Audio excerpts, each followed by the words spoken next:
आप सभी का फिर से स्वागत है आयुर्वेद अरीना इस चैनल पर।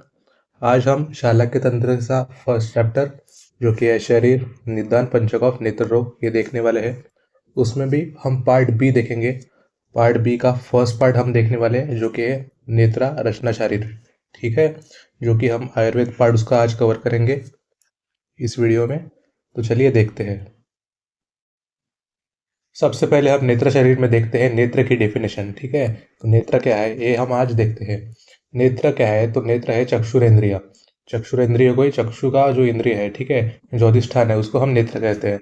जो कि क्या करता है, दृष्टि का अनुभव देता है। ठीक है, उसे ही हम नेत्र कहते हैं। उसके बाद देखते हैं हम नेत्र की व्युत्पत्ति, कैसे नेत्र शब्द बना है। ठीक है, नेत्र यह शब्द संस्कृत धातु नी से उत्पन्न हुआ है। ठीक है, संस्कृत धातु है नी, उससे नेत्र की उत्पत्ति हुई है। ठीक है, इसका अर्थ क्या है कि मार्गदर्शन करना या फिर नेतृत्व करना। नेतृत्व का मतलब जो अग्र है, ठीक है, जो कि इसमें अग्र रहता है, हमारा शीर है, शीर में जो अग्र है वो है नेत्र। ठीक है, जो हमें मार्गदर्शन करता है, कोई भी दृष्टि प्रदान करता है, जो हमें रास्ता दिखाता है, इसलिए उसको नेत्र कहते हैं। ठीक है, नेत्र का अर्थ है चक्षु या दृष्टि। ठीक है, जो कि मार्गदर्शन करने में सहायता करता है। नेत्र रचना शरीर में ये हमने डायग्राम लिए। ठीक है, इसमें हम देखते हैं कि क्या क्या पार्ट्स इन्वॉल्व रहते हैं। पहला आता है कृष्ण दृष्टि संधि। कृष्ण दृष्टि संधि मतलब जो कि ये ब्लैकिश पार्ट रहता है। ठीक है, इसमें हम कृष्ण दृष्टि संधि बोलते हैं। उसके बाद आता है वर्त्म पटल। वर्त्म पटल क्या रहते हैं, तो दो रहते हैं, ये ऊपर से एक नीचे से। ठीक है, चार पटल के अक्षिगोलक रहते हैं। ठीक है, अक्षिगोलक में चार पटल रहते हैं, जो कि है वर्त्म मंडल, पक्ष्म मंडल, श्वेत मंडल, कृष्ण मंडल, तुष्णि मंडल इत्यादि मंडल रहते हैं। संधियों में अपांग संधि, वर्त्म शुक्लगत संधि, शुक्ल कृष्ण संधि, पक्ष्मवर्त संधि, कनिका संधि और कृष्ण दृष्टि संधि, ये सब संधियों के टाइप्स है जो कि नेत्र शरीर में अपने को पढ़ने हैं। तो चलिए देखते हैं आगे। नेत्र रचना शरीर में नेत्र के हम पर्यायवाची शब्द देखते हैं। पहला है लोचन, दूसरा है नयन, बाद में आता है नेत्रम, अक्षि, दृष्टि, दर्शनम, तर्पणम, विलोचनम और देवदीप। ये सारे नेत्र शब्द के सिनोनिम्स है या पर्यायवाची शब्द है। फिर बाद में देखते हैं कि नेत्र की उत्पत्ति कैसे हुई है। तो नेत्र की उत्पत्ति इंद्रिया भूताग्नि, ठीक है, इंद्रियों के भूताग्नि से निर्मित कफ और रक्तहवा स्रोत से नेत्र की उत्पत्ति हुई है। ठीक है, कफ और नेत्र रक्तहवा स्रोत से नेत्र की उत्पत्ति हुई है। इसमें भी शुक्ल मंडल जो है, ठीक है, शुक्ल मंडल कफवा स्रोत से निर्मित है और कृष्ण मंडल जो है वो रक्तवा स्रोत से निर्मित है। यानी कि नेत्र जो है वो कफवह और रक्तवा स्रोत दोनों से मिलकर बना है। इसमें शुक्ल मंडल जो कि है कफवा स्रोत से बना है, तो वो पितृज भाव रहता है। ठीक है, और जो कृष्ण मंडल रहता है वो मातृज भाव रहता है। यानी कि मातृज और पितृज दोनों भाव से मिलकर नेत्र की उत्पत्ति हुई है। उसके बाद देखते हैं हम नेत्र का जनरल पांच भौतिकत्व क्या होता है नेत्र में। ठीक है, तो नेत्र का भाग जो रहता है पला, ठीक है, पला में रहता है पृथ्वी महाभूत का आधिक्य, जो कि क्या करता है मस्कुलर पार्ट बनाता है आय का। ठीक है, पेशीय भाग जिसको हम बोलते हैं वो नेत्र का मस्कुलर पार्ट पला से बनता है, जो कि पृथ्वी महाभूत का आधिक्य से होता है। ठीक है, महाभूत तो सभी रहते हैं हर किसी अवयव में, लेकिन इसमें आधिक्य रहता है पृथ्वी महाभूत का। उसके बाद आता है रक्त। ठीक है, रक्त भाग, नेत्र का रक्त भाग जो कि तेज महाभूत से बनता है। जो रक्त भाग बनता है वैस्कुलर पार्ट, ठीक है, वो तेज महाभूत का आधिक्य से बनता है। उसके बाद आता है नेत्र का कृष्ण भाग, जो कि उसमें वायु महाभूत की अधिकता रहती है। उसमें कॉर्निया या फिर काला भाग जो कि आय का पार्ट है, कॉर्निया, इसमें वो बनता है। ठीक है, उसमें वायु की अधिकता रहती है। उसके बाद आता है जो जल में अधिकता रहता है, वो उसका नेत्र भाग है सीता। ठीक है, मतलब सफेद भाग, जिसको हम स्क्लेरा भी बोलते हैं मॉडर्न में। उसके बाद आता है अश्रु मार्ग, नेत्र का अश्रु मार्ग जिसमें आकाश महाभूत की अधिकता रहती है। ठीक है, और जो टीयर चैनल यानी कि अश्रु मार्ग बनाता है। तो ये अब हो गया नेत्र का डिफरेंट डिफरेंट टाइप्स का पांच भौतिकत्व। उसके बाद देखते हैं हम नेत्र का आकार, मतलब उसके मेजरमेंट्स। नेत्र का बाहुल्य यानी कि एंटेरो पोस्टीरियर डायमीटर रहता है कितना, तो 2 अंगुल रहता है। ठीक है, नेत्र का आयाम विस्तार, आयाम विस्तार मतलब जो ऊपर से नीचे तक का विस्तार है उसका, वो कहलाता है 2 अंगुल। ठीक है, उसके बाद आता है नेत्र का व्यास। व्यास मतलब साइड टू साइड जो डायमीटर रहता है, ठीक है, वो रहता है 2.5 अंगुल, मतलब 2.5 अंगुल का व्यास रहता है। और 3.5 अंगुल का रहता है तो वो परिघ रहता है। ठीक है, नेत्र का परिघ 3.5 अंगुल का रहता है। ये सब हम देख लिए नेत्र का प्रमाण, ठीक है। फिर से रिपीट करते हैं। बाहुल्य बाहुल्य होता है उसमें 2 अंगुल, आयाम विस्तार रहता है 2 अंगुल, व्यास रहता है 2.5 अंगुल और परिघ रहता है 3.5 अंगुल। उसके बाद हम देखते हैं कि कृष्ण मंडल का प्रमाण क्या रहता है। कृष्ण मंडल यह नेत्र आयाम का 1/3 भाग होता है। 1/3 भाग मतलब नेत्र आयाम हमने देखा था कि 2 अंगुल था, ठीक है। 2 अंगुल का 1/3 भाग रहता है, मतलब 2/3 अंगुल कृष्ण मंडल का प्रमाण, ठीक है। हम ये जान सकते हैं इससे। यह क्या है, तो द्वियव प्रमाण है। द्वियव प्रमाण मतलब 2 यव हमने ले लिए, ठीक है, तो 2 दानों के बराबर जो रहता है यव के, वो कृष्ण मंडल है। कृष्ण मंडल यह शुक्ल मंडल के 1/3 होता है, ठीक है। शुक्ल मंडल का 1/3 भाग भी हमें कृष्ण मंडल कहलाता है, ठीक है। उसके बाद देखते हैं हम दृष्टि मंडल। दृष्टि मंडल क्या है, तो ये कृष्ण मंडल का 1/7 भाग होता है। यानी कि कृष्ण मंडल जो कि 2/3 अंगुल है, उसका भी 1/7 पार्ट, यानी कि दृष्टि मंडल हम कह सकते हैं उसको। ये मसूर के दाने के बराबर होता है, ठीक है। मसूर जो की पल्स है एक, इसके बराबर रहता है दृष्टि मंडल। अब हम डायग्राम में देखते हैं कि मंडल कैसे कैसे स्थित है। जो कि है पक्ष्म मंडल। पक्ष्म मंडल मतलब क्या है, तो ये आईलिड की मार्जिन रहती है, ठीक है। उसके बाद आता है वर्त्म मंडल, यानी कि जस्ट आईब्रोज के जस्ट ऊपर जो रहता है, ठीक है, वो वर्त्म मंडल है। शुक्ल मंडल मतलब आइस का व्हाइट पार्ट है, जो कि व्हाइटिश पार्ट रहता है, ठीक है। इसको हम शुक्ल मंडल कहते हैं।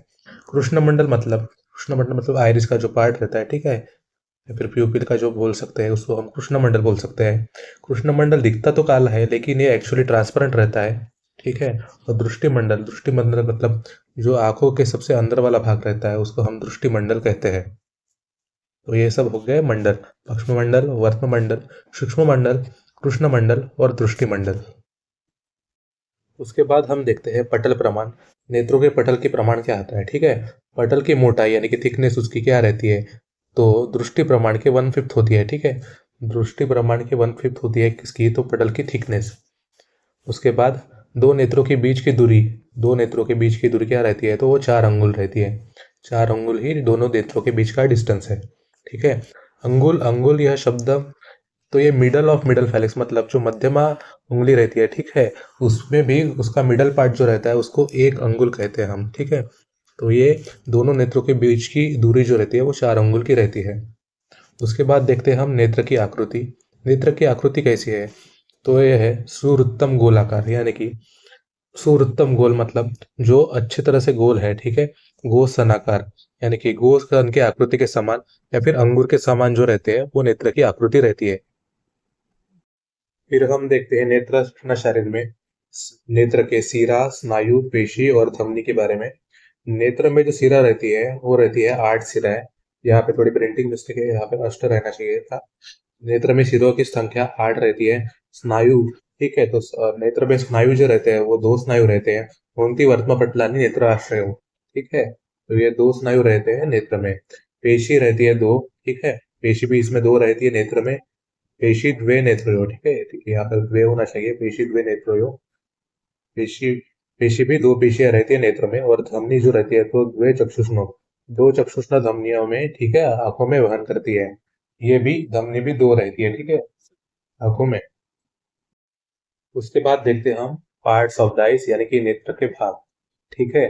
तो विविध आचार्यों ने क्या किया है कि नेत्रों का विभाजन किसमें किया है, तो मंडल, संधि और पटल में। और इनका नंबर जो रहता है वो 5, 6, 6 रहता है, ठीक है। 5 मंडल, 6 संधि और 6 पटल, ठीक है, ऐसा ये नंबर दिए गए हैं। विविध आचार्यों ने नेत्र के भाग मंडल, संधि और पटल इस रूप में किया है। सबसे पहले देखते हैं हम मंडल कौन से रहते हैं और कितने रहते हैं। तो मंडल रहते हैं 5 मंडल, ठीक है। तो मंडल को क्या बोलते हैं हम, circular visual parts of the eyes. ये हमें जनरल डिस्क्रिप्शन मिलता है मंडल का। 5 मंडल जो रहते हैं वो हम अब देखते हैं। उसमें जो फर्स्ट मंडल रहता है वो है पक्ष्म मंडल। पक्ष्म मंडल क्या है, तो सर्कल ऑफ आईलैशेस है, ठीक है। जो आईलैशेस में रहता है, ठीक है, वो है पक्ष्म मंडल। दूसरा जो आता है वो है वर्त्म मंडल। वर्त्म मंडल क्या है, तो सर्कल ऑफ आईलिड्स है, ठीक है। आईलिड्स की जो सर्कल रहता है, मतलब आईलिड्स की जो मार्जिन रहते हैं, उसको हम वर्त्म मंडल भी बोल सकते हैं। यहाँ पर सर्कल इसलिए लिखा है क्योंकि ये मंडल शब्द आया है ना, आयुर्वेद में मंडल शब्द आया है, तो मंडल का अर्थ रहता है कि जो सर्कुलर है, इसलिए हमने सर्कल ऑफ आईलिड्स इसका ट्रांसलेशन दिया है। उसके बाद आता है शुक्ल मंडल। शुक्ल मंडल जो रहता है वो व्हाइट पार्ट रहता है आइस का, ठीक है, जिसको हम स्क्लेरर या बल्बर कंजक्टिवा भी बोल सकते हैं। उसके बाद आता है कृत्क मंडल। कृष्ण मंडल जो बाहर का, आंखों का बाहर का पार्ट है, जिसको कॉर्निया और आइरिस भी बोल सकते हैं हम, वो रहता है कृष्ण मंडल। यहाँ पर हम डायग्राम में देख सकते हैं कृष्ण मंडल, ठीक है, ये बाहर का है, ठीक है। अंदर का तो उसके अंदर का दृष्टि मंडल है, ठीक है। दृष्टि मंडल क्या रहता है, तो उसको हम प्यूपिल बोल सकते हैं, लेंस भी बोल सकते हैं, रेटिना। ये हम तीनों चीजों से हम कोरिलेट कर सकते हैं किसको, तो दृष्टि मंडल को। दृष्टि मंडल क्या रह सकता है, तो प्यूपिल रह सकता है, लेंस रह सकता है, या फिर रेटिना, या फिर तीनों मिलाकर ऐसे हम पूरा जोड़ कर भी दृष्टि मंडल को बोल सकते हैं। पार्ट्स ऑफ आइज में अब हम देखते हैं संधियों के बारे में। नेत्र में टोटल जो रहती है संधियां, वो 6 रहती है। संधिया का जनरल डिस्क्रिप्शन देते हैं हम, junction between Mandal and junction of eyeball, ठीक है। मंडल के दोनों मंडल के बीच में जो जंक्शन बोलते हैं, ठीक है, वही संधि है, या फिर जंक्शन ऑफ आईबॉल्स, यानी कि आई बॉल कैसे बना है, उसमें कौन कौन से जोड़कर संधि निर्माण होती है, ठीक है, वो नेत्र भाग की संधियां है। पहली जो संधि है हमारी, वो है पक्ष्म वर्तमा संधि, जो कि पक्ष्म मंडल और वर्तमा मंडल के बीच में जो रहता है, ठीक है, पक्ष्म वर्तमा संधि उसे ही बोलते हैं। इसको हम लीड मार्जिन भी बोल सकते हैं, जो कि junction of between eyelids and eyelashes भी रहता है। पक्ष्म वर्तमा संधि को हम क्या बोल सकते हैं, तो लीड मार्जिन बोल सकते हैं, ठीक है। उसके बाद आता है वर्तम शुक्ल संधि। नाम से ही पता चलता है कि वर्तम मंडल और शुक्ल मंडल के जो बीच में जो संधि रहती है, ठीक है, उसे अब हम बोलते हैं वर्तम शुक्ल संधि। इसको हम मॉडर्न में फोर्निक्स से भी रिलेट कर सकते हैं। तो फोर्निक्स क्या है, जंक्शन ऑफ पाल्पेब्रल कंजक्टिवा। ये हम फोर्निक्स के बारे में देखते हैं। उसके बाद आते हैं शुक्ल कृष्ण संधि। फिर से नाम से पता चलता है कि शुक्ल मंडल और कृष्ण मंडल के बीच में जो संधि रहती है, ठीक है, उसी को ही हम शुक्ल कृष्ण संधि बोलते हैं। मॉडर्न को इससे लिम्बस के साथ कोरिलेट कर सकते हैं। लिम्बस मतलब क्या रहता है, तो स्लेरोकॉर्नियल जंक्शन रहता है, ठीक है। उसके बाद आता है कृष्ण दृष्टि संधि। जो कृष्ण मंडल और दृष्टि मंडल के बीच में संधि रहती है, उसे हम कृष्ण दृष्टि संधि बोलती है, ठीक है। और उसका मॉडर्न से कोरिलेट हम प्यूपिलरी मार्जिन से कर सकते हैं। उसके बाद आता है कनिका संधि। कनिका संधि क्या है, तो इनर कैंथस है। इनर कैंथस मतलब मतलब जो अंदर के साइड में जो रहते हैं, छोटा सा, मतलब ये आय हो गई, ठीक है, हमारी, ठीक है। तो ये जो इनर के साइड में रहता है, उसको हम कनिका संधि बोलते हैं। और जो आउटर के साइड में रहता है यहाँ पर, उसे हम अपांग संधि बोलते हैं, जो कि आउटर कैंथस से हम रिलेट कर सकते हैं। हमने मंडल देख लिए, संधियां देख ली। अब हम देखते हैं नेत्र के 6 पटल, ठीक है। पटलों की संख्या नेत्र में 6 है, ठीक है। उसमें भी आते हैं 2 वर्त्म पटल और 4 आते हैं अक्षि पटल। 2 वर्त्म पटल जो कि बाहर ही रहते हैं, ठीक है, आउटर वर्क, इसको आउटर बोल सकते हैं, ठीक है। और जो 4 अंदर रहते हैं अक्षि पटल, ठीक है, तो उसमें आता है प्रथम पटल, द्वितीय पटल, तृतीय पटल और चतुर्थ पटल। ये 4 प्रकार के अंतर पटल रहते हैं। तो प्रथम पटल जो रहता है, वो तेज जलाशय रहता है, मतलब तेज धातु और तेज महाभूत, सॉरी, और जल महाभूत, इन दोनों से मिलकर जो बनता है, वो रहता है प्रथम पटल। द्वितीय पटल जो रहता है, तो मांसाश्रित रहता है, ठीक है, मांस से बना रह रहता है, वो रहता है द्वितीय पटल। तृतीय पटल जो रहता है, तो मेदो आश्रित रहता है, जो कि मेद धातु से बना रहता है, ठीक है, तो वो रहता है तृतीय पटल। और चतुर्थ पटल जो रहता है, वो अस्थि आश्रित रहता है, यानी कि जिससे बोनी पार्ट जो रहता है, वो चतुर्थ पटल हम बोल सकते हैं, जो कि अस्थि धातु से बना रहता है। ये हम देख लिए 6 पटल, ठीक है, 2 वर्त्म पटल और 4 अंतर पटल या फिर अक्षि पटल। अक्षि पटल में भी प्रथम, द्वितीय, तृतीय, चतुर्थ और उसका पांचभौतिकत्व या फिर धातुत्व भी हमने देख लिया है। अब हम देखते हैं कि नेत्र मंडल की डेफिनेशन क्या रहती है, ठीक है। नेत्र मंडल की जनरल डेफिनेशन है externally circular visible part of the I with unique characteristics, ठीक है। क्या है, नेत्र मंडल जो है एक्सटर्नली सर्कुलर विजिबल पार्ट है, क्या, आई का विजिबल पार्ट है, जो कि सर्कुलर रहता है। Anatomically arranged in concentric circles. Concentric circle मतलब एक के अंदर एक जो सर्कल रहते हैं, ठीक है, ऐसे ऐसे पैटर्न में वो अरेंज रहता है, ठीक है। From periphery to centre as, periphery to centre मतलब बाहर से अंदर तक जो ऐसे रहता है, ठीक है। तो बाहर जो रहेगा सिर्फ, वो सबसे बाहर जो रहेगा वो है पक्ष्म मंडल, उसके अंदर वर्त्म मंडल, उसके अंदर शुक्ल मंडल, उसके अंदर कृष्ण मंडल, या और उसके सबसे अंदर जो रहता है वो है दृष्टि मंडल।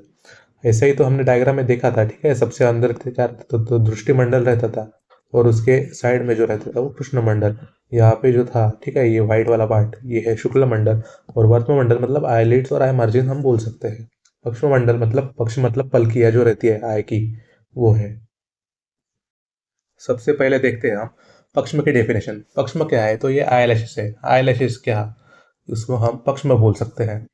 ये क्या करती है, सिचुएटेड इन लीड मार्जिन में सिचुएटेड रहती है, किसमें, जो कि नेत्र में सिचुएटेड है, ठीक है। Root of each pakshma situated in the cavity called as pakshmakoop, ठीक है। रूट मतलब जो पक्ष्म का मूल स्थान है वो क्या है, तो एक कैविटी में रहता है, यानी कि एक स्पेस में रहता है, उसको हम पक्ष्मकूप भी बोलते हैं, ठीक है। From there it gets nourishment, पक्ष्मकूप से ही पक्ष्म को नरिशमेंट यानी कि पोषण मिलता है। ये क्या रहता है, तो arranged in 2-3 rows and externally curve, externally क्या रहता है, तो कर्व यानी कि थोड़े से कर्व ऐसा इनका शेप रहता है। 2 से 3 रो में ये अरेंज रहती है। हमने पहले भी देखा था कि जो नेत्र के पार्ट है वो कॉन्सेंट्रिक रहते हैं। कॉन्सेंट्रिक मतलब एक आई इसके अंदर ऐसे सर्कुलर पार्ट में जो अरेंज रहते हैं, ठीक है। तो इसे हम पक्ष्म, जो कि 2-3 रोज और एक्सटर्नली कर्व रहते हैं। लैशेस हम बोल सकते हैं इसको, जो कि है more numerous in upper than lower lid, ठीक है। अपर लिड में जो लैशेस रहते हैं वो ज़्यादा रहते हैं, लोअर लिड में लैशेस थोड़े से कम रहते हैं। इसका रीज़न जो है कि ऊपर से जो धूल मिट्टी या फिर आते हैं उससे बचा होने के लिए लैशेस में अपर में ज़्यादा हमें न्यूमरस दिखते हैं लैशेस, ठीक है। और पक्ष्म क्या है, तो ये क्या बोलते हैं, कैन बी कंसिडर्ड एट केश, ठीक है। केश भी बोल सकते हैं पक्ष्म को, जो कि है अस्थि धातु का मल बोल सकते हैं, और इसमें वायु महाभूत की प्रधानता रहती है। तो ये सब हो गया पक्ष में। थोड़ा रिकैप करते हैं। पक्ष में क्या है, तो ये आई लैशेस है, सीधा सीधा आई लैशेस है, ठीक है, जो कि लीड मार्जिन में सिचुएटेड रहती है। पक्ष्मकूप जो रहता है, इनसे पक्ष्म को पोषण मिलता है। और पक्ष्म रहते हैं कि 2-3 रोज में अरेंज रहते हैं, एक्सटर्नली कर्व शेप रहते हैं। लैशेज जो रहते हैं, ठीक है, तो ऊपर के इसमें लैशेज ज़्यादा मिलते हैं और लोअर के इसमें लैशेज कम मिलते हैं। पक्ष्मा हमें केश, यह भी केश भी बोल सकते हैं पक्ष्म को, जो कि अस्थि धातु का मल है और वायु महाभूत का इसमें प्रधानता रहती है। उसके बाद आते हैं वर्त्म मंडल पर, ठीक है। वर्त्म क्या है, तो सीधा सीधा ये आईलिड्स है। आईलिड्स कितने रहते हैं, तो 2 रहते हैं वर्त्म यानी eyelids. 2 in number, upper and lower, upper और लोअर जो रहते हैं, ठीक है, आईलिड्स, ठीक है। 2 होती है नंबर में, उसमें हम वर्त्म बोलते हैं उसको ही। मीट लैटरली इन अपांग संधि एंड मेडली इन कनिका संधि, ठीक है। जो अपांग संधि रहती है, ठीक है, आय की जो एक्सटर्नल संधि रहती है यहाँ पर, ठीक है, ये अपांग संधि रहती है। और कनिका संधि यहाँ पर रहती है, जो कि अंदर के पार्ट में है, जहाँ से लैक्रिमिनल ग्लैंड्स भी रहते हैं। ये क्या रहती है, वर्त्म मंडल, तो ये हाईली वैस्कुलराइज्ड मस्कुलर स्ट्रक्चर है, ठीक है। यहाँ पे रक्तस्राव बहुत ज़्यादा रहता है और मस्कुलर स्ट्रक्चर है, यानी कि पेशी से ये बनी रहती है। इसमें किस धातु और किस महाभूत का अधिकता मिलती है, तो ये अग्नि महाभूत प्रधान है और पृथ्वी महाभूत प्रधान है। अग्नि और पृथ्वी ये दोनों के मिलाकर वर्त्म मंडल की रचना हुई है। और इसमें स्थानिक दोष जो रहते हैं वो कौन से रहते हैं, तो पित्त और कफ, ये स्थानिक दोष वर्त्म मंडल में रहते हैं। उसके बाद देखते हैं हम वर्त्म मंडल। वर्त्म मंडल का फंक्शन क्या होता है, ठीक है। वर्त्म मंडल के बारे में पिछले साइड में हमने डेफिनेशन तो देख ली। अब इसमें हम देखते हैं इसके फंक्शन के बारे में। वर्त्म मंडल का फंक्शन क्या है, तो इसमें जो वात रहते हैं, इसमें 2 वात रहते हैं। पहला तो है व्यान वायु और दूसरा है प्राण वायु, ठीक है। व्यान वायु का कार्य क्या है, तो opening and closing of eyelids, ठीक है। ये व्यान वायु का कार्य वर्त्म मंडल में हमने देखने को मिलता है। तो व्यान वायु का जो मेन अधिष्ठान है, यानी कि जो मूल स्थान है, वो तो हृदय रहता है, ठीक है।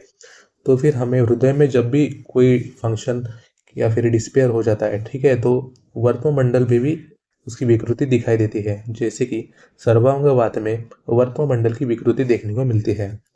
उसके बाद आता है प्राणवायु। प्राणवायु क्या करता है, तो ये सारे इंद्रियों का कार्य कंट्रोल करता है, ठीक है। जैसे कि अगर कोई डिसीजेस हेड रीजन को हो गए, ठीक है, तो इसके साइन और सिम्टम्स हमें वर्त्म मंडल में भी देखने को मिलते हैं। जो कि हमें अर्दित में देखने को मिलता है कि प्राणवायु की थोड़ी सी विकृति हो जाती है, वर्त्म मंडल में वो दिखाई देती है अर्दित व्याधि में। उसके बाद जो रहता है वर्त्म मंडल में जो पित्त रहता है, ठीक है, वो रक्त धातु को नियंत्रित करता है, ठीक है। ये जो पित्त रहता है वो क्या रहता है, तो न्यूट्रिशनल फैक्टर रहता है वर्त्म का, ठीक है। तो फिर ये जो पित्त रहता है, तो इस पित्त क्या करता है, तो ये डायरेक्टली लिंक रहता है, क्या, रक्त धातु से लिंक रहता है, जो कि वर्त्म को नरिशमेंट देता है। फिर आते हैं वर्त्म मंडल के सार और द्रव गुणता, ठीक है। Moisture the eyeball through the lacrimal signature gives lustre protect the eyes, यानी कि जो वर्त्म मंडल में जो सारता और द्रवता रहती है, ठीक है, वो क्या करती है, तो आईबॉल को नरिशमेंट देती है नरिशमेंट किससे देती है? तो लैक्रिमनल सिक्रेशन से वो नरिशमेंट करती है। लस्टर भी उसको प्रदान करती है, मतलब एक चमक उसमें लाती है। और आइस को प्रोटेक्ट भी ये करते हैं, ठीक है, सरता और द्रवता से। और जो वर्त्ममंडल में जो कफ रहता है, कफ, तो उससे क्या रहता है कि वर्त्म की स्थिरता उसको प्रदान करते हैं कफ, ठीक है। कफ दोष क्या करता है? तो स्ट्रक्चरल स्टेबिलिटी देता है वर्त्म को, ठीक है। उसके बाद जो ये जो कफ है वो क्या करता है कि protects the eyeball from trauma and foreign particles. कफ दोष ये है जो कि हमें आंखों में आता है, ठीक है, जो भी हमें कचरा चला जाता है, तो जो कफ निकलता है, ठीक है, आंखों में से, वो फॉरेन पार्टिकल्स को अंदर जाने से बचाता है, यानी हमें आइस को प्रोटेक्शन देता है। वो किसका काम है? तो वाष्पमंडल के कफ का काम है, ठीक है। अगर कफ ये कम हो जाएगा तो फिर वात तो बढ़ जाएगा, ठीक है। यही वात बढ़ गया तो ये क्या करेगा कि वर्त्ममंडल का जो नॉर्मल फंक्शन है उससे वो इम्बैलेंस कर देगा। इसलिए कफ का संरक्षण करना वर्त्ममंडल में बहुत जरूरी है। उसके बाद हम देखते हैं शुक्ल मंडल के बारे में। शुक्ल मंडल क्या है? तो ये क्या है? विजिबल व्हाइट पोर्शन, आंखों में जो हमें श्वेत कलर यानी कि व्हाइट कलर का जो पार्ट हमने देखने को मिलता है उसे हम शुक्ल मंडल भी कहते हैं। शुक्ल मंडल कंजक्टिवा और स्क्लेरा ये दोनों से मिलकर बना हुआ रहता है। इसका विजिबल एरिया क्या रहता है? तो ये 25 मिलीमीटर से 15 मिलीमीटर का डायमेंशन तक इसका विजिबल एरिया रहता है। किसका? तो शुक्ल मंडल का विजिबल एरिया क्या रहता है? तो 25 मिलीमीटर से 15 मिलीमीटर, ठीक है। इसकी बाउंड्रीज जो रहती है शुक्ल मंडल की, तो ये क्या करती है कि 4 संधिस को ये कंप्राइज करती है, ठीक है। कंसिस्ट ऑफ 4 नेत्र संधिस, ठीक है। इसमें नेत्र संधिस जो कि बाउंड्रीज के रूप में कार्य करती है वो क्या है? फर्स्ट है वर्त्म शुक्ल संधि, दूसरी है शुक्ल कृष्ण संधि, तीसरी है गणिका संधि, और चौथी है अपांग संधि। अपांग मतलब आउटर और गणिका मतलब इनर संधि। उसके बाद हम देखते हैं शुक्ल मंडल के बारे में। शुक्ल मंडल का पंचभौतिक तत्व क्या है? तो ये जल और अग्नि महाभूत दोनों से मिलकर बना रहता है। शुक्ल मंडल क्या है? तो जल महाभूत किससे आता है? तो यह कफ, जो कि इसका स्थानिक दोष है कफ, इससे ये जल महाभूत आता है। और अग्नि महाभूत किससे आता है? तो पित्त से आता है। पित्त क्या है? तो इसका अनुबंध दोष है। इसका मतलब कफ ये मेन दोष है और पित्त का इसका अनुबंध है, ठीक है, इस शुक्ल मंडल में। और ये अग्नि महाभूत भी कहाँ से आता है? तो due to presence of blood vessel signifying that it contains agni mahabhuta. Blood vessel यानी कि ये वैस्कुलर स्ट्रक्चर रहता है शुक्ल मंडल, यानी कि हम जब भी हम देखते हैं कि आंखों में हम जब रब करते हैं तो उसमें थोड़ी सी वेसल हमने देखने को मिलती है, जिससे हमें ये पता चलता है कि इसमें अग्नि महाभूत भी है। अग्नि महाभूत का अनुबंध है और जल महाभूत इसमें प्रधान दोष है। कफ दोष प्रधान है और जल महाभूत प्रधान है। इसका न्यूट्रिशन यानी कि इसको पोषण कहाँ से मिलता है? तो ये वर्त्म मंडल से शुक्ल मंडल को पोषण मिलता है, ठीक है। वर्त्म मंडल से क्या मिल रहा है पोषण? शुक्ल मंडल को, जो कि किससे होता है? तो रस और रक्त धातु से मिलकर इसका पोषण होता है। अब हम देखते हैं शुक्ल मंडल का क्या कार्य रहता है, ठीक है। Function of Shukla Mandal. Shape and stability of the eyeball is maintained by स्थिर स्निग्ध and Guru properties of cough. शुक्ल मंडल में जो कफ कफ दोष प्रधान है, ठीक है। कफ दोष प्रधान के गुण क्या रहते हैं? तो स्थिर रहता है, स्निग्ध रहता है और गुरु रहता है। ये सब गुणों से आईबॉल के क्या? तो शेप एंड स्टेबिलिटी ये मेंटेन करता है। ये हो गया शुक्ल मंडल का फंक्शन। उसके बाद देखते हैं हम कृष्ण मंडल। कृष्ण मंडल क्या है? तो ये सेंट्रल 1/3 पार्ट है, central 1/3 part of visible portion of the eyeball, ठीक है। कृष्ण मंडल क्या है? जो कि काला दिखता है हमें, ठीक है, अपीयर्स ब्लैक, ठीक है, लेकिन ये प्योरली ट्रांसपेरेंट रहता है, ठीक है। ये ट्रांसपेरेंट है लेकिन फिर भी ब्लैक क्यों दिखता है? तो इसमें क्या रहता है? तो पिगमेंटेड स्ट्रक्चर ऑफ आइरिस रहता है, ठीक है। तो कृष्ण मंडल क्या हुआ? तो central 1/3 part visible portion of the eyeball हुआ, जो कि ब्लैक अपीयर होता है, काला दिखता है हमें, और जो कि रहता है एक्चुअली प्योरली ट्रांसपेरेंट। तो फिर ये कलर कहाँ से आता है? तो ये कलर आता है हमें पिगमेंटेड स्ट्रक्चर ऑफ आइरिस से। आइरिस के जो विभिन्न कलर रहते हैं इससे हमें कृष्ण मंडल का कलर दिखता है काला, लेकिन होता है वो प्योरली ट्रांसपेरेंट। एमसीक्यू के पॉइंट ऑफ व्यू से कृष्ण मंडल ज़्यादा इंपॉर्टेंट है। कृष्ण मंडल का पांचभौतिक तत्व देखते हैं, जो कि है वायु महाभूत का आधिक्य इसमें रहता है। तो वायु महाभूत का आधिक्य रहता है तो ये क्या कार्य करेगा थी? Function of attracting light rays into the eyeball. जो लाइट रेस रहते हैं, प्रकाश किरण, उसको आईबॉल में प्रवेश करने के लिए कृष्ण मंडल का कार्य है, ठीक है। फिर देखते हैं हम कृष्ण मंडल का पोषण, ठीक है। कृष्ण मंडल को पोषण कहाँ से मिलता है? तो डेरिवेटिव ऑफ रस धातु, ठीक है, रस धातु से कृष्ण मंडल का पोषण मिलता है। ये तो अवैस्कुलर तो रहता है कृष्ण मंडल, ठीक है, जो काला पार्ट है अवैस्कुलर रहता है, यानी कि ब्लड सप्लाई इसमें नहीं होता है, ठीक है। तो ये न्यूट्रिशन कहाँ से लेता है? तो directly from the atmospheric air through tier film. Tier film ये जो वर्ड्स है इनको, और एक्वस ह्यूमर, ये दो वर्ड्स है जहाँ से इसको न्यूट्रिशन मिलता है। पहला है टीयर फिल्म और दूसरा है एक्वस ह्यूमर, जो कि रस धातु का ही डेरिवेटिव हम बोल सकते हैं। कृष्ण मंडल का कार्य जो रहता है, ठीक है, तो वो किससे नियंत्रित रहता है? तो है वात दोष और वायु महाभूत से ये नियंत्रित रहता है। तो क्या करता है, हमने पिछली स्लाइड में देखा था कि लाइट रेस को ये अंदर प्रवेश कराता है, किसके? तो आई बॉल के, ठीक है, photo sensitive portion of the eye. क्या? तो रेटिना पे इसके रेस आते हैं और ये इसको कन्वर्ट करने में कृष्ण मंडल सहायता करता है। उसके बाद हम देखते हैं दृष्टि मंडल के बारे में। दृष्टि मंडल क्या रहता है? तो ये फंक्शनल यूनिट है, किसका? तो दृष्टि का। दृष्टि मंडल ही दृष्टि का फंक्शनल यूनिट है, जहां से हमें दृष्टि प्रदान होती है। Actually does perception of vision, यानी कि जो हमें दृष्टि प्रदान हुई हो, ठीक है, ये दृष्टि मंडल का ही कार्य है, जिससे हमें देख सकते हैं किसी भी चीज को, ठीक है। दृष्टि can be understood in 4 different ways, यानी कि हमें दृष्टि 4 तरीकों से समझ में आ सकती है नेत्र के भागों से। तो पहला आता है इसमें दृष्टि मंडल से, या दृष्टि मणि से, फिर आता है दृष्टि से, ठीक है, और दृष्टि चौथी जो कि है विजन एक्चुअली। तो पहले लाइट रख जाते हैं प्यूपिल्स में, ठीक है, प्यूपिल्स के बाद जाएंगे लेंस में, लेंस के बाद जाएंगे रेटिना में, और रेटिना के बाद जो ब्रेन में सिग्नल देगा उससे हमें विजन का पता चलेगा। यही है दृष्टि मंडल का कार्य, हमें दृष्टि प्रदान करना। फिर हम देखते हैं दृष्टि मंडल का स्ट्रक्चर, ठीक है, दृष्टि मंडल का ये स्ट्रक्चर हमें देखना है अभी। तो ये क्या है? तो 1/7 और 1/9 ऑफ कृष्ण मंडल है, ठीक है। दृष्टि मंडल जो रहता है ये 1/7 या 1/9 ऑफ कृष्ण मंडल रहता है। Situated in the centre of krishna mandal, कृष्ण मंडल के अंदर जो रहता है, ठीक है, ये है दृष्टि मंडल, ठीक है, और ये हो गया हमारा कृष्ण मंडल, situated in the centre of krishna mandal. कैसा रहता है? तो ये सर्कुलर रहता है, जो कि 2 to 4 मिलीमीटर डायमीटर का रहता है। सर्कुलर शेप में हमने देखा था पहले कि कॉन्सेंट्रिक सर्कल्स में आई की रचना की गई है। Constrict in presence of bright light and dilates in absence of light, ठीक है। कंस्ट्रिक्ट होता है यानी कि कम हो जाती है ब्राइट लाइट में, और डायलेट्स यानी कि बड़ी हो जाती है, थोड़ी सी प्रसरण पाती है, जो है एब्सेंस ऑफ लाइट में। इसका पांचभौतिक तत्व क्या है? अब दृष्टि मंडल का पांचभौतिक तत्व, यानी कि ये दृष्टि प्रदान करती है, तो ऑफकोर्स ये तेज महाभूत का प्रधानता रखती है, और इसमें तीनों दोषों का आधिक्य रहता है, यानी कि त्रिदोष समान मात्रा में इसमें रहती है, और तेज महाभूत का इसमें आधिक्य रहता है। उसके बाद देखते हैं हम नेत्र संधियों के बारे में। नेत्र संधि टोटल 6 इन नंबर रहती है, ठीक है, इनको हम जंक्शनल एरियाज भी बोल सकते हैं। तो आइए देखते हैं डायग्राम में देखते हैं कि पश्चिम वर्त्म संधि, जो कि पश्चिम मंडल और वर्त्म मंडल के बीच में रहती है। अपांग संधि यानी कि आउटर जो पोर्शन रहता है आयस का, उसमें रहती है। वर्त्म शुक्ल संधि यानी कि जो वर्त्म मंडल और शुक्ल मंडल के बीच में जो रहती है संधि। फिर आती है कृष्ण दृष्टि संधि, यानी कि कृष्ण और दृष्टि संधियों के बीच में जो संधि रहती है वो है कृष्ण दृष्टि संधि। फिर आती है कनिका संधि। कनिका संधि यानी कि जो टीयर ग्लैंड जहाँ पर रहते हैं, जो कि इनर पोर्शन ऑफ आई है, वहां पे कनिका संधि रहती है।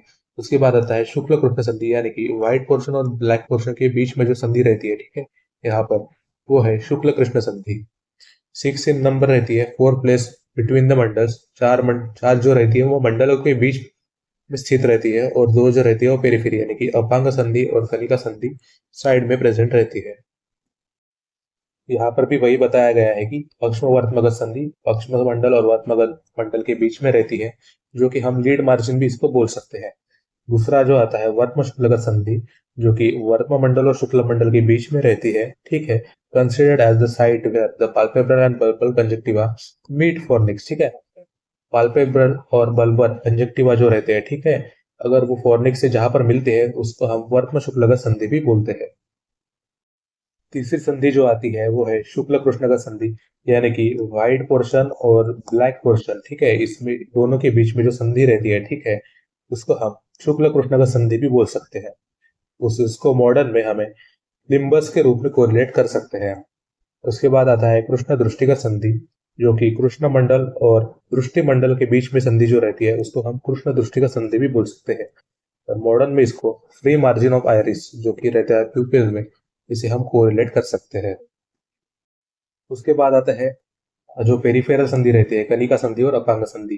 कनिका संधि जो रहती है, ठीक है, वो इनर साइड में रहती है, ठीक है, और अपांग संधि जो रहती है वो आउटर साइड या पेरिफेरी में रहती है, ठीक है। Junction between upper and lower lid medially, ठीक है, कंसिडर एज मेडियल और इनर कैंथस।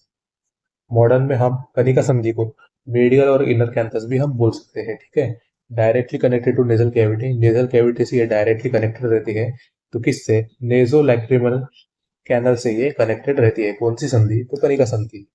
उसके बाद अपांग संधि जो रहती है क्या है? Junction between upper and lower lead laterally, ठीक है, लैटरल साइड में जो रहते हैं, ठीक है, जंक्शन, उसको हम अपांग संधि भी बोलते हैं।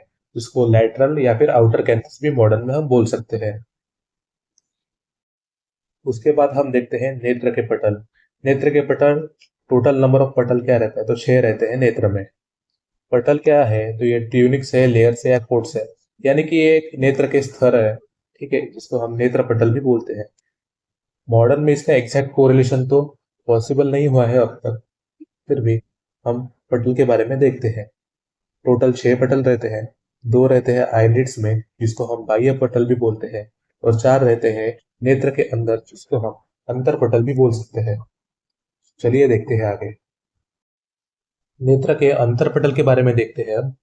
नेत्र का अंतर पटल 4 इसमें डिवाइड है। प्रथम पटल, द्वितीय पटल, तृतीय पटल और चतुर्थ पटल, ऐसे इसके नाम है।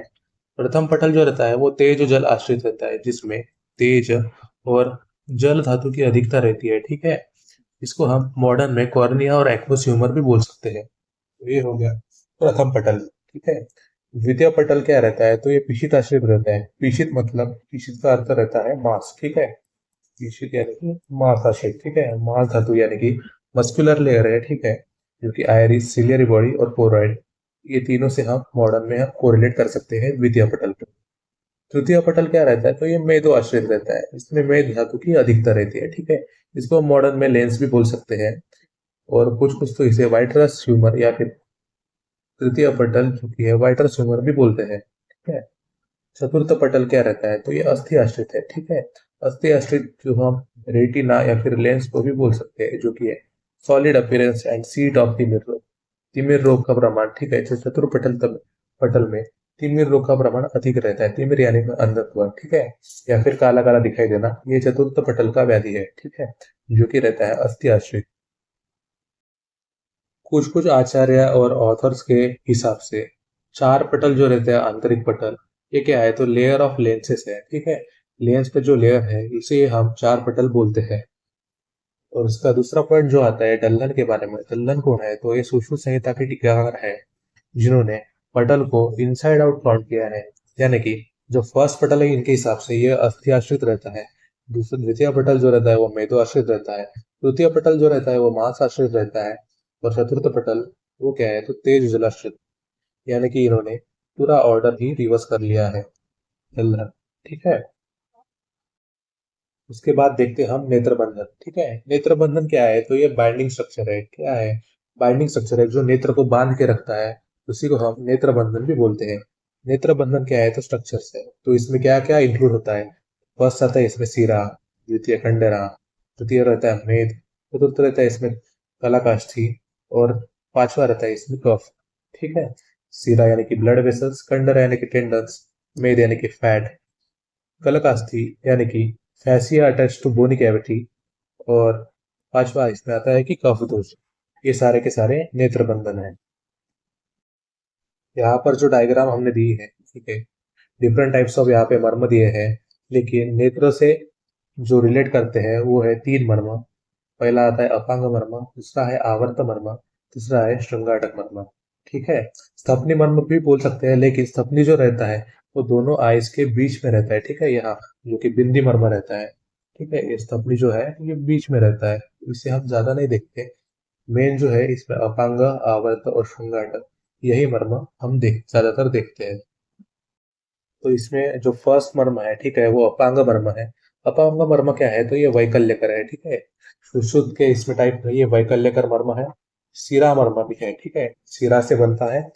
अर्धांगुल इन साइज, ठीक है, हाफ अंगुल इन साइज इसकी, इसका अंगुली प्रमाण है। Situated lateral to the eye, just below the eyebrows, eyebrows के जस्ट नीचे नीचे रहता है सिचुएटेड टू लैटरल, ठीक है, साइड में प्रेजेंट रहता है आईब्रोज के जस्ट नीचे।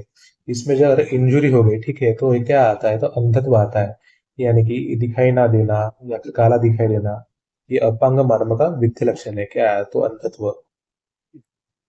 अपांग के बाद देखते हैं हम आवर्त मर्म और श्रृंगाटक मर्म। आवर्त मर्म क्या है, तो ये भी वैकल्यकर मर्म है। पहला जो था वो संधि है, सिरा मर्म था। ये आवर्त जो है ये संधि मर्म है, ठीक है। इसका साइज भी आधा अंगुल है, ठीक है, आधा अंगुल इसका अंगुली प्रमाण है। Situated just above the eyebrows. Eyebrows के क्या है, तो अबोव, आईब्रोज के ऊपर ये रहता है। इंजुरी लीड्स टू अंधत्व, ठीक है, इसका भी वित्त लक्षण क्या है, तो अंधत्व इससे आता है। उसके बाद आता है श्रृंगाटक। श्रृंगाटक कहाँ पर होता है, तो ये जंक्शन एरिया ऑफ सीरास नरिशिंग घ्राण स्रोत अक्षी जीवा, ठीक है। घ्राण, स्रोत, अक्षी और जीवा का जो जंक्शन है, ठीक है, इसको हम श्रृंगाटक मर्म बोलते हैं। श्रृंगाटक मर्म क्या है, तो ये 4 अंगुल इसका अंगुली प्रमाण है। 4 अंगुल रहता है श्रृंगाटक, ठीक है। ये सद्दो प्राणहर है, यानी कि इस पर आघात हुआ तो तत्काल मृत्यु भी आती है। सिरा मर्म है, ठीक है, सिरा से बना हुआ ये मर्म रहता है। ट्रॉमा इस फैटल, ठीक है, इसमें जो आघात हुआ तो ट्रॉमा, और ये अंधत्व के साथ मृत्यु भी ला सकता है। ये इतना ये घातक श्रृंगाटक मर्म है। तो नेत्र शारीरिक का हमने आयुर्वेदिक पार्ट सारा कंप्लीट कर लिया है, ठीक है। हमारे चैनल को सब्सक्राइब कीजिए ताकि शल्य और शालक्य से रिलेटेड सारी वीडियोस आपको रेगुलरली देखने को मिलती रहे। और आगे के वीडियो के लिए हम एनाटॉमी ऑफ आई, ठीक है, ये टॉपिक देखने वाले हैं। तो इस वीडियो को लाइक कीजिए, सब्सक्राइब कीजिए चैनल को, और वीडियो जरूर शेयर कीजिए अपने दोस्तों को, ताकि उनको एनसीआईएसएम के हिसाब से सारा सिलेबस कवर हो जाए और शल्य शालक्य ये 2 सब्जेक्ट में डिफिकल्टीज ना आए, ठीक है। अगला वीडियो होगा एनाटॉमी ऑफ आई पर।